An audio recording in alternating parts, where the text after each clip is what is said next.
Добър ден от Англия, от магазин Ауди, приятели. Днеска кашкавала на чедър 1 кг, мисля, че 900 грама.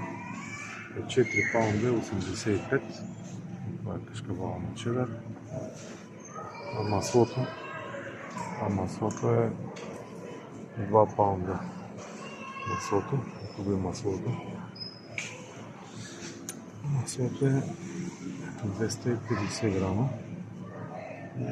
2 паунда, приятели. Истинско масло. Какво ще кажете за цените в Англия? За кашкавала и маслото. Споделете какви са в България. По-ниски ли са, по-високи ли са? Пишете ми коментари. Благодаря за повече видеа.